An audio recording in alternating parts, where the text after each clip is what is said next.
할렐루야. 이 새벽 이 귀하고 복된 시간에 함께하는 모든 성도님들에게 하나님의 은혜와 은총이 충만하게 임하게 되시기를 주님의 이름으로 축원합니다. 오늘 말씀 묵상집 제목은 하나님의 임재를 찬양합시다. 하나님의 임재를 찬양합시다 이고요. 오늘 말씀은 이사야서 12장 1절에서 6절까지의 말씀입니다. 제가 봉독해 드리겠습니다. 이사야서 12장 1절에서 6절까지의 말씀입니다. 그날에 내가 말하기를 여호와여 주께서 전에 내게 노하였사오나 이제는 주의 진노가 돌아섰고 또 주께서 나를 안위 하시오니 내가 주께 감사하겠나이다 할 것이니라. 보라, 하나님은 나의 구원이시라. 내가 신뢰하고 두려움이 없으리니 주 여호와는 나의 힘이시며 나의 노래시며 나의 구원이심이라. 그러므로 너희가 기쁨으로 구원의 우물들에서 물을 기르리로다. 그날에 너희가 또 말하기를 여호와께 감사하라. 그의 이름을 부르며 그의 행하심을 만국 중에 선포하며 그의 이름이 높다 하라. 여호와를 찬송할 것은 극히 아름다운 일을 하셨음이니 이를 온 땅에 알게 할지어다. 시온의 주민아 소리 높여 부르라. 이스라엘의 거룩하신 이가 너희 중에서 크심이니라 할 것이니라. 아멘. 오늘 말씀이 여러분들을 축복해 주실 줄 믿습니다. 오늘 본문 말씀은 여호와 하나님을 기뻐하며 찬양하는 그런 내용으로 되어 있는 찬미 시가 되겠습니다. 인생을 살면서 기쁨을 누리면서 사는 것은 축복이 아닐 수가 없습니다. 하지만 많은 사람들이 그렇게 기쁨을 누리며 살지 못하고 우울하게 또 암울하게 슬프게 이렇게 살아가고 있는 것 또한 현실입니다. 그것은 그들 자신을 정말 기쁘게 하는 것이 무엇인지 아직 발견하지 못했기 때문입니다. 많은 사람들은 무엇을 가지게 되면, 소유하게 되면 기쁠 거다 이렇게 생각합니다. 하지만 막상 그것을 가지게 되면 그 기쁨은 곧 사그러들게 돼 있습니다. 그걸 통해서 계속 기쁨은 좋은데요, 그렇지가 않아요. 큰 집을 가지게 되었다고, 또 좋은 차를 가지게 되었다고 계속 기쁘냐면 금방 사그라들게 돼 있어요. 좋은 직장, 좋은 학벌, 좋은 사람과 결혼했다고, 만났다고 계속 행복해지는 거 아닙니다. 가져보면 압니다. 사실 아무것도 아니에요. 특히 유명한 스타들이 경험한다고 그러잖아요. 수많은 사람들이 좋아하고 환호하고 시간이 지나면 아무것도 아니에요. 우리나라도 눈부시게 발전했습니다. 그래서 이 지구의 수많은 나라 중에 10손가락 안에들은 정말 선진국으로 발돋움했습니다. 그러나 우리의 생각처럼 우리나라 사람들 행복하지 않습니다. 선진국이 되어 재산이 많아지고 여러 가지 삶의 여건이 좋아졌는데 행복해지는 것이 아니기 때문에 그렇습니다. 그런데 오늘 기쁨을 누리는 사람들이 있다는 것입니다. 오늘 이사야서 12장 말씀을 통해서 누가 기쁨을 누리며 사는 것인지 한번 살펴보고 우리의 인생 중에 정말 참 기쁨을 누리면서 참 행복을 느끼면서 살 수 있는 저와 여러분들이 되시기를 주님의 이름으로 축원합니다. 자, 어떤 사람들이 기쁨을 누리며 사는가? 첫 번째로는요, 감사하는 사람들이라고 하는 것입니다. 오늘 1절 말씀에 이렇게 기록하고 있습니다. 그날에 내가 말하기를 여호와여 주께서 전에는 내게 노하였사오나 이제는 그 노가 쉬었고 또 나를 안위하시오니 내가 주께 감사하겠나이다 할 것이니라. 아멘. 이 말씀은 내가 죄 중에 있어 죽을 수밖에 없는 사람이었으나 이제는 회개하고 주를 바라보게 되니까 주님 용서해 주시고 주의 손길 안에서 사는 복을 누리게 되었다 이렇게 고백하고 있는 것입니다. 이것을 너무 좋고 행복한 일이다 이렇게 고백하고 있는 겁니다. 이러한 감사는 하나님을 기쁘시게 하는 감사이기도 하지만 우리 스스로 기쁨을 누리며 사는 강력한 원인이 된다고 하는 사실을 반드시 기억해야 합니다. 하나님께서는 우리에게 감사하며 살라는 말씀은 그냥 현실에 순응하면서 미래에 대한 비전도 없이 그냥 그때그때 감사하며 살아라, 이런 뜻이 아닙니다. 감사를 통해서 기쁨을 촉발시키는 인생을 살아야 한다, 바로 그런 이유에서 우리 보고 감사하라 이렇게 말씀하고 있는 것입니다. 많은 행동 심리학자들에 의해서 밝혀진 것은 감사하는 사람들은 실제적으로 미래에 대한 도전의식이 강하고 더 적극적이 되어서 심지어는 여러 가지 위험 앞에서도 더 힘있고 강력하게 일하게 된다고 합니다. 어려운 일도 잘 극복하는 힘을 그 감사하는 사람들에게서 더 많이 발견하게 된다고 하는 것이죠. 감사는 우리가 생각하는 것보다 놀라운 효과를 나타냅니다. 반면에 원망과 불평은 우리가 생각하는 것보다 더 강력한 나쁜 효과를 가져옵니다.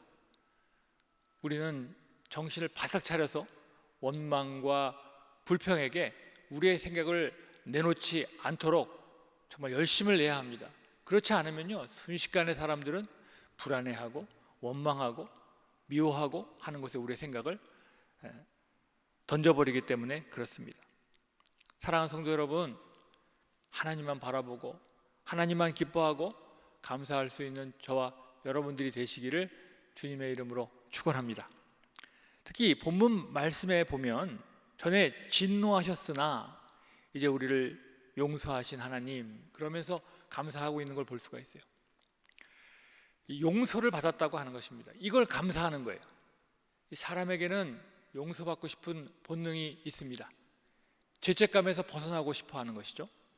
이 죄책감은 집요하게 사람들을 따라다니면서 괴롭혀요. 이것을 해결해야 되는데 이것을 해결할 수 있는 방법이 무엇이냐? 바로 용서입니다. 조지 워싱턴이 어렸을 때 아주 있었던 유명한 이야기가 있습니다. 하루는 아버지가 작은 도끼를 선물로 주셨어요. 이 워싱턴은 그 도끼가 너무 좋아서 날마다 그걸 가지고 놀았습니다. 좀 이상하죠? 그렇지만 이 도끼를 이렇게 던지면 나무에 꽂히고 던지면 이렇게 자르고 하는 게 재미있었던 거예요. 그리고 너무 그걸 잘 다뤘어요, 이 워싱턴이. 그러다 하루는 뒤뜰에 거닐고 있는 거위가 보였고 그냥 자기도 모르게 휙 집어 던졌는데 그냥 그 거위가 그 도끼에 맞고 죽고 말았습니다. 후회할 겨를도 없이 그냥 순식간에 피를 흘리고 죽게 된 거예요. 문제는 이 거위를 아버지가 너무 좋아하는 거야. 사랑하던 거위였어요. 큰일 났다. 이제 아버지한테는 엄청나게 혼나게 생겼구나, 이렇게 생각하고 워싱턴은 그 거위를 가져다가 뒤뜰에 있는 나무 밑에 숨겼다고 합니다. 그런데 문제는 그 나무 밑에 숨기는 그 광경을 그 집 하인이 본 거예요.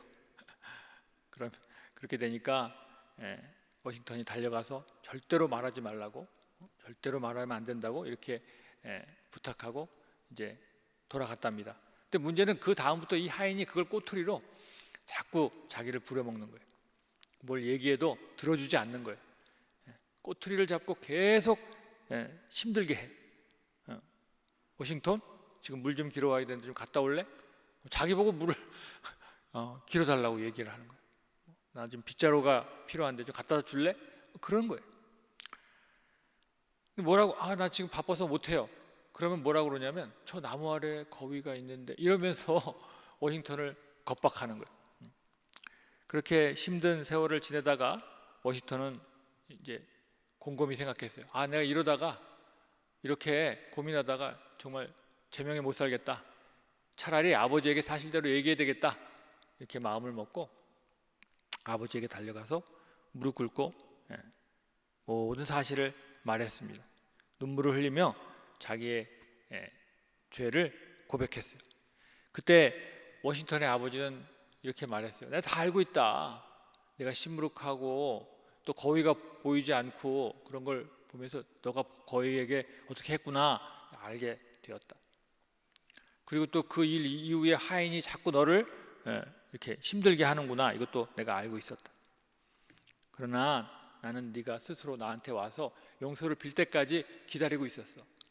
이제 내가 너를 용서하니 다시는 그런 짓 하지 말아라. 그리고 돌려보냈어요. 이때 이 워싱턴의 기쁨이란 하늘을 찌를 것 같았어요. 그동안 자기를 짓누르고 있던 모든 근심 걱정이 다 한꺼번에 사라져 버렸습니다. 그러면서 아버지 감사합니다, 고맙습니다. 그리고 돌아서서 나오는데 마침 그 하인이 이 워싱턴한테 얘기하는 거예요. 워싱턴, 물 좀 떠다 줄래? 그러는 거예요. 그러니까 워싱턴이 아니요, 저 오늘 공부해야 돼요. 그러면서 자신이 할 일은 자신이 하세요. 그리고 막 달려갔다고 하는 것입니다. 자신 있게 달려갈 수 있었다고 하는 것입니다. 용서를 경험한 사람들의 기쁨과 감사는 말로 할 수 없는 감격이 아닐 수 없습니다. 우리 또한 하나님께 우리의 모든 죄를 용서해 주셨다는 사실에 이와 같이 감격하지 않을 수 없는 것이죠. 주님이 용서하시고 우리를 구원했다는 죄사함의 감격이 없이 우리의 감사는 결코 지속될 수 없습니다. 하나님이 나를 용서해 주셨구나, 나를 구원해 주셨구나 라고 하는 이 감격이 있으면요, 결코 우리가 시무룩할 수 없는, 우리의 기쁨이 줄어들지 않는 거죠. 날마다 샘솟는 충만한 기쁨이 우리를 더 생기 있게, 능력 있게 만들어 줄 거라고 하는 것입니다. 그래서 우리는 하나님이 우리를 용서했다라고 하는 그 사실을 꼭 기억해야 합니다. 그 사실을 가슴에 품고 살아야 됩니다. 그랬을 때 놀라운 인생의 변화를 경험하게 될 것이라고 하는 것입니다. 우리의 모든 죄책감은 바로 여기에서 해결됩니다. 우리를 억누르고 있던 죄악의 무거운 짐은 오직 예수님 앞에서 해결되는 거예요. 예수님의 용서를 통해서 해결되는, 내가 나를 학대하고 비관하고 나를 때리고 금식하고 이런다고 해결되는 거 아니에요. 오직 예수님이 십자가의 공로로 나를 위해 죽으심으로 내가 용서함 받았다 라고 하는 것을 믿게 되고, 그래서 고백할 때 나는 온전히 해방될 수 있는 것입니다. 할렐루야. 이것을 믿으시는 성도님들이 되시길 바랍니다. 이 사실을 믿음으로 받아들이면, 그리고 나의 입술로 고백하게 되면 우리는 진정 영적 평안을 누리고 하나님 품 안에서 안식을 얻는 그런 삶을 살게 되는 것입니다. 이것을 꼭 기억하시고 이 믿음 안에서 살아갈 수 있는 성도님들이 되시기를 바랍니다. 두 번째로, 어떤 사람들이 기쁨을 누리는가? 구원을 노래하는 사람들이 기쁨을 누린다고 하는 것입니다. 오늘 2절에 보니까 보라, 하나님은 나의 구원이시라. 내가 의뢰하고 두려움이 없으리니 주 여호와는 나의 힘이시며 나의 노래시며 나의 구원이심이라. 아멘. 이렇게 말씀하고 있습니다. 하나님께서 나의 모든 죄를 용서하신다는 이 사실은 나의 영혼을 정말 자유롭게 만듭니다. 마치 새장에 갇혀있는 새가 새장을 벗어나면서 푸드득거리며 창공을 날아 올라가는 것처럼, 진정한 자유는 오직 용서의 기쁨에서 비롯되는 것입니다. 그런데 우리가 그렇게 자유롭게 되어도 오랫동안 새장에 갇혀있는 새가 갑자기 잘 날아오지 못하는 것처럼, 분명 날갯짓을 하고 날아오려고 하지만 날아오르지 못해요. 오랫동안 갇혀 있으면 그런 현상이 나타나죠. 그때 나는 날지 못하는구나 이렇게 포기해버리면 결국은 날아오를 수 없죠. 그러나 더 힘차게 날갯짓을 하면 결국은 날아오르게 됩니다. 마찬가지로 우리 크리스찬들은 죄에서 해방되었음에도 불구하고 오랫동안 죄에 젖어 있는 생활 습관으로 인해서 한동안 후덕거릴 수 있어요. 날아오지 못할 수 있어요. 이 자유를 누릴 수 없을 수 있어요. 만약에 예수 그리스도께 나를 위하여 십자가에 못 박혀 죽으셨다는 이 사실을 여러분들이 결코 잊지 말고 지속적으로 고백하고 날개짓하고 또 힘차게 하나님의 일을 행하려고 노력하게 될 때 여러분들은 결국 이 죄에서 자유롭게 되는 그런 기쁨을 누리게 될 것이라고 하는 것입니다. 그러므로 성도들은 지속적으로 하나님께 우리의 신앙을 고백해야 합니다. 그래서 죄에서 완전히 떠날 때까지 날개짓을 계속 하셔야 돼요. 죄에서 벗어나겠다는 그런 확고한 신념이 있는 그런 마음으로 우리가 날개짓하면, 신앙생활하면 죄에서 벗어날 수 있게 되는 것입니다. 왜냐하면 이미 우리는 하나님의 피값으로 우리의 죄에서 해방되어 있기 때문에 우리가 결단만 하면 되는 거예요. 다만 습관이라는 것 때문에 창공을 날아가기가 지금 더딜 뿐이지, 어느 정도 시간을 지나면 우리 입술로 예수 그리스도를 고백하는 것이 점점 익숙해지면 우리는 반드시 그 자유로운 삶의 경지에 들어가게 될 것이라고 하는 것입니다. 사랑하는 성도 여러분, 이런 자유와 기쁨을 누리시는 우리 성도님들이 되시기를 주님의 이름으로 축원합니다. 어떤 사람들이 기쁨을 누리는가? 세 번째로 하나님을 선포하는 사람들입니다. 오늘 4절에 기록하기를 그날에 너희가 또 말하기를 여호와께 감사하라. 그의 이름을 부르며 그 행하심을 만국 중에 선포하며 그 이름이 높다 하라. 아멘. 이렇게 말하고 있습니다. 이 선포한다는 말은 하나님을 많은 사람에게 전한다는 그런 의미입니다. 자랑한다는 뜻이죠. 당신이 지속적인 기쁨을 간직하려면 당신이 받은 은혜를 간증해야 합니다. 증거해야 한다는 것이죠. 가슴속에 묻어둬서는 안 됩니다. 선포해야 하는 것입니다. 공부를 할 때도 진짜 공부를 잘하려면 누굴 가르쳐주면 된다고 그러잖아요. 그걸 자꾸 증거를 하다 보면 내 심령 뼛속에 깊이 새겨져서 나의 인생에 약이 되고 덕이 되는 그런 복음이 되는 것이죠. 감사를 깨닫고 마음으로 하나님을 찬양했다면 이제 입을 열어서 하나님의 은혜를 선포할 필요가 있다고 하는 것입니다. 선포할 때 기적이 나타나요. 선포할 때 성령께서 크게 역사하십니다. 선포할 때 내가 더욱 힘을 얻고 죄를 이기고 마귀가 죽임을 당하게 되는 것입니다. 기독교는 깨달음의 종교이기도 하지만 깨닫는 것으로는 부족합니다. 찬양하는 것으로만은 부족해요. 나가서 이 선포를 해야 돼. 선포할 때 우리의 찬양이 더 큰 힘을 얻게 되는 것입니다. 선포할 때 복음이 내 것이 돼요. 내가 누구에게 전한다고 없어지는 게 아니라 더 진정 내 것이 돼요. 선포는 사람을 구원하는 유일한 방편임과 동시에 선포할 때 머리로만 믿었던 사람들이, 가슴으로만 믿었던 사람들이 전인적인 변화를 경험하게 된다고 하는 것입니다. 할렐루야, 믿으시기 바랍니다. 이제 말씀을 맺겠습니다.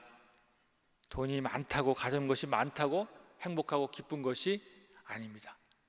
기쁨을 누리는 사람은 하나님이 우리를 용서하시고 구원하셨다는 그 사실에 감사하는 사람들입니다. 기쁨을 누리는 사람은 그 구원의 기쁨을 표현하는 사람입니다. 찬양으로, 기도로 말하는 사람이에요. 또 기쁨을 누리는 사람은 우리를 구원하신 하나님을 증거하는 사람이에요. 선포해 다른 사람에게 전하는 사람이라고 하는 것입니다. 하나님의 임재를 찬양하는 삶을 통해서 영원한 기쁨을 누리며 사는 저와 여러분들이 되시기를 주님의 이름으로 간절히 축원합니다. 기도하겠습니다. 하나님 감사합니다. 오늘 저희를 이곳으로 인도해 주셔서 이 시간 하나님을 바라보는 그런 삶을 살게 하시니 감사합니다. 날마다 하나님을 찬양하고 기억하고 노래하게 하셔서 주님이 내게 주시는 그 기쁨을 넉넉히 누리며 살아갈 수 있는 하나님의 사람들이 되게 하여 주시옵소서. 또 무엇보다도 이 기쁨을 나만 품고 나만 알고 살아가는 것이 아니라 이 기쁨을 증거하는 사람이 되게 하셔서 이 복음을 증거하는 사람들에게 허락해 주신 그 놀라운 기쁨과 은혜가 우리 성도님의 삶 속에 넘쳐나게 하여 주시옵소서. 주께서 우리 성도님들을 한 사람 한 사람 구원하시고 책임져 주시고 인도해 주실 줄 믿사오며 예수님의 이름으로 간절히 기도드렸습니다. 아멘.